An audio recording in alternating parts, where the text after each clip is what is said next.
Bonjour, bonsoir, bienvenue dans cette nouvelle session. Aujourd'hui, je suis heureux de partager avec vous certaines astuces par rapport au workflow entre RoboStructure et AutoCAD. Un workflow très important qui va vous faire gagner beaucoup de temps dans la mise en œuvre de lignes de construction quand vous débutez une modélisation dans RoboStructure. Et bien voilà, vous démarrez un nouveau projet, donc vous avez reçu le plan d'architecture, soit vous les avez conçus vous-même, soit au format DWG, soit au format DXF, et vous devez démarrer votre projet, votre modélisation. Comment vous procédez? Quelle est la procédure que vous adoptez pour parvenir à mettre en place les lignes de construction? Voilà la grande question qu'on se pose, et ici on va essayer de répondre à cette question en montrant des astuces qui vont nous permettre de gagner beaucoup plus de temps dans cette opération-là. Alors, supposons, comme je disais, vous avez reçu les plans. Donc, la première chose que nous devons faire, c'est d'abord lire, comprendre les plans, comprendre les différentes trames de structures que nous pouvons dégager, que ce soit en plan comme en élévation. Une fois on a une compréhension beaucoup plus large de notre projet, on doit prendre un papier, un crayon, et on commence à mettre en place manuellement à côté sur le papier les lignes de construction. Ok, de définir les entr'axes et tout ce qui vient avec. Ça, c'est normal. Une fois on est OK, on est convaincu de ce qu'on a fait sur papier, maintenant on va commencer la numérisation. Alors, ce workflow que je vais partager avec vous va nous permettre de gagner du temps, de se passer de toute cette étape préliminaire, de faire des esquisses, de brillants sur papier. Oui, il existe une technique qui nous permet d'importer un fichier au format DWG ou DXF directement dans Robot et de pouvoir mettre en place les lignes de construction par-dessus ces plans importés. Donc en bref, on va créer un background ou un fond sur lequel travailler directement et ça va nous éviter de commettre des erreurs, mais aussi ça va nous faire gagner beaucoup de temps et d'évoluer avec beaucoup plus de précision. Alors, une première chose que nous devons faire, c'est résoudre la question du système d'unité. Ok, soyez sûr que sur votre fichier DWG et sur le fichier que vous venez d'ouvrir avec Robot, vous avez le même système d'unité et que vous utilisez les mêmes unités. Alors, de mon côté, mon fichier DWG, ok, nous sommes à l'échelle 1 sur 1 et les distances sont évaluées au centimètre. D'accord? Donc, je vais rentrer dans Robot, j'entre dans le menu Outils, Préférences de la tâche et je vais mettre les distances ici, les dimensions au centimètre. Ok? Comme ça, il n'y aura pas contradiction. Donc, dès que vous les constatez, nous sommes passés au centimètre. Alors, ce que nous devons faire ici, c'est quoi? Nous allons voir comment importer notre fichier ici vers Robot. C'est-à-dire, nous venons dans le menu fichier, nous allons sur importer et on va prendre fond DWG X DXF. Donc, nous prenons le fond DXF DWG. Donc, on clique dessus. Et ça va nous amener à la boîte de dialogue pour explorer les fichiers, les dossiers. Et ici, moi, je suis ici dans mon fichier ici, fichier AutoCAD, et je vais prendre l'un des fichiers DWG ici. Alors, ici, je prends celui-là et je vais cliquer sur Open pour l'ouvrir. Et j'ai mon fichier directement importé dans Robot. Voilà. Donc, c'est par-dessus ces fichiers que je vais mettre en place les lignes de construction et évoluer avec la modélisation. Alors, ici, il y a certains paramètres que nous devons fixer dans cette boîte de dialogue importation DWG DXF. Nous avons deux onglets. Nous avons l'onglet couche et l'onglet insérer. Ici, ce sont des paramètres à fixer pour l'insertion. Ok, donc nous avons le plan que nous pouvons fixer, nous allons préciser l'unité qu'on va utiliser. Ok, comme on a déjà fixé le centimètre, il faut que nous adoptions également les centimètres à ce niveau ici. Alors le plan, nous sommes dans le plan XY, nous allons prendre le point d'insertion et nous avons les points de référence et les points d'insertion. Je laisse tout à 0. Ok, l'élévation, vous pouvez la définir également, mais moi je vais regarder par défaut, je garde l'élévation à 0. Donc, par exemple, si vous avez un projet, vous avez les sous-sols, alors c'est à vous de voir est-ce qu'il faut aller en dessous des 0, est-ce qu'il faut remonter un peu au-dessus des 0, ça sera à vous de pouvoir décider par rapport au fichier que vous êtes en train d'importer dans Robot. Après, ici, nous avons l'onglet couche. En fait, c'est cet onglet qui nous permet de gérer les calques parce que, tel que vous les remarquez ici, que le fichier est venu avec le cartouche, avec d'autres éléments, disons, de cette planche qu'on a importée. Alors, nous, ça sera ici avec cet onglet de définir ce dont nous avons besoin et de pouvoir cacher ce qu'on ne va pas utiliser. Alors ici, dans cet onglet, vous pouvez cocher et décocher les différents cases à cocher ici.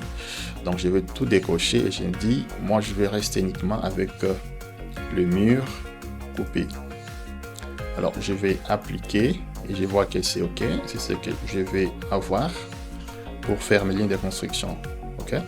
Après, une fois que je suis OK avec tous ces paramètres, j'ai appliqué, je vais faire OK et j'ai mes lignes qui sont plutôt mon fond qui est bien mis en place ici. Alors l'étape suivante va maintenant consister à mettre en place des lignes de construction. J'en profite pour répondre, disons partiellement, à une préoccupation d'un membre de la plateforme qui nous a posé la question par rapport aux lignes de construction. Donc c'est déjà un bonus avec l'importation. Ici je passe vite en revue, mais du moins si vous voulez aussi approfondir, disons, cette leçon par rapport aux lignes de construction, prenez notre formation, maîtriser RobotStructure pour les bétons armés. Et là, nous entrons en détail de tous les concepts sur au-delà des 20 heures de formation. C'est très intéressant. Alors ici, nous allons mettre en place les lignes de construction. Donc comme vous le savez, j'espère bien, nous venons sur notre barre d'outils ici. Nous allons prendre le premier outil, ligne de construction, et on va mettre en place les lignes de construction suivant X et Y et Z. D'accord? Donc on commence avec X. Alors ici, quand vous ouvrez, rassurez-vous que tout est 001, donc position, répétée et espacement. OK? Alors on va prendre suivant X, l'axe des X ici dans les repères global. Donc je vais faire un zoom. OK? Alors je viens m'accrocher, donc il faut être sûr que vous soyez vraiment dans l'axe de mur. OK? Alors, je peux m'accrocher là-bas. Là c'est OK. Et je peux prendre cet axe-là. Après, je fais un zoom arrière, je vois l'autre axe dont j'aurai besoin.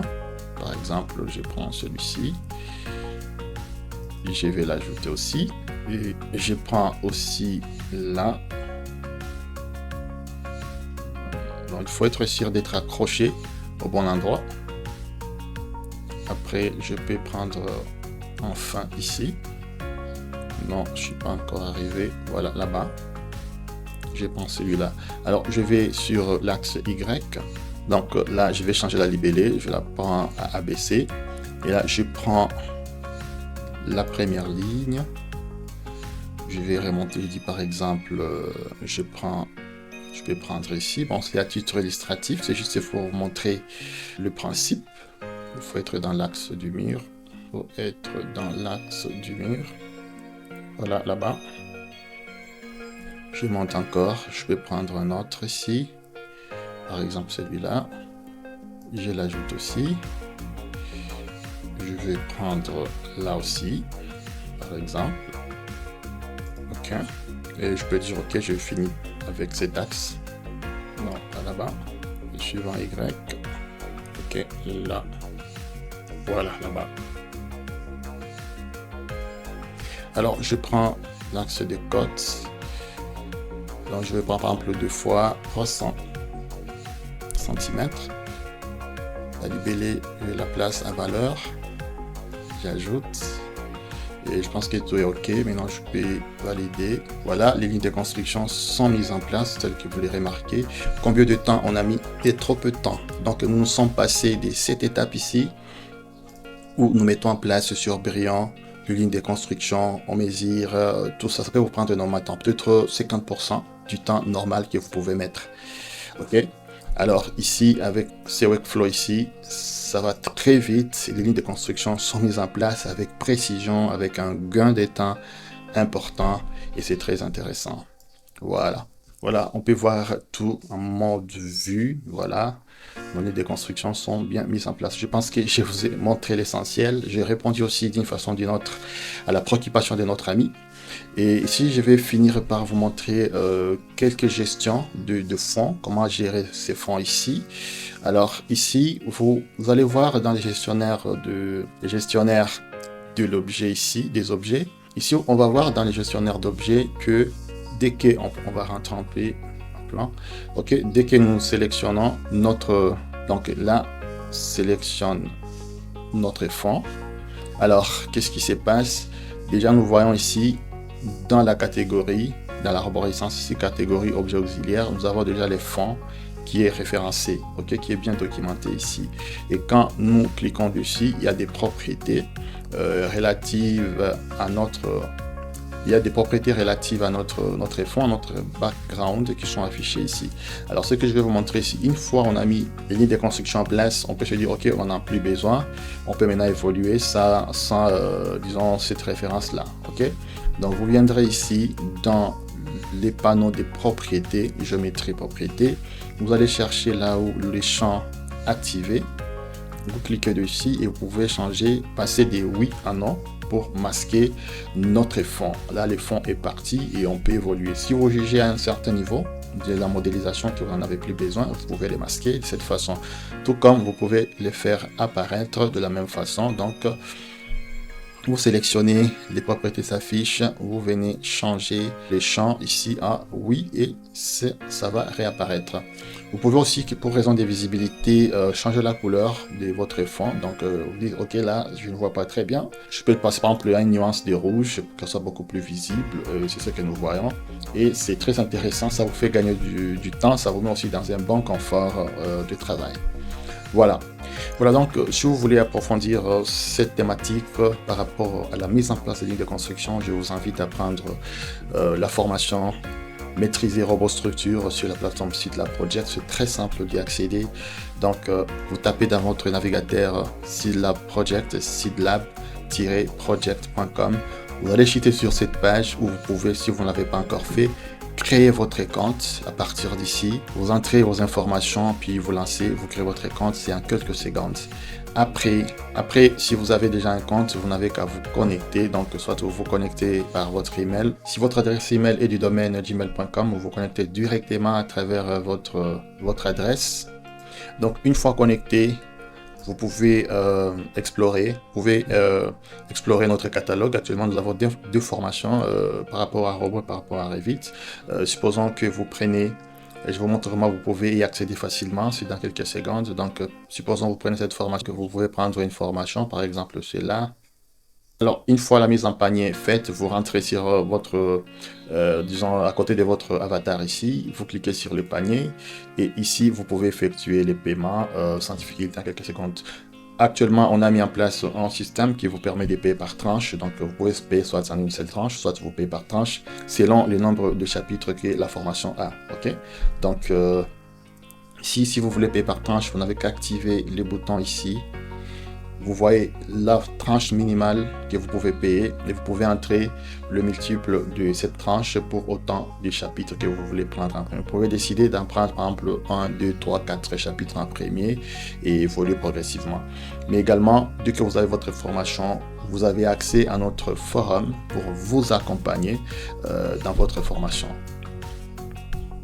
Donc c'est très simple, notre forum est organisé sur Discord, donc on vous donne accès, vous aurez l'opportunité d'entrer dans différents salons et échanger avec les formateurs et d'autres apprenants.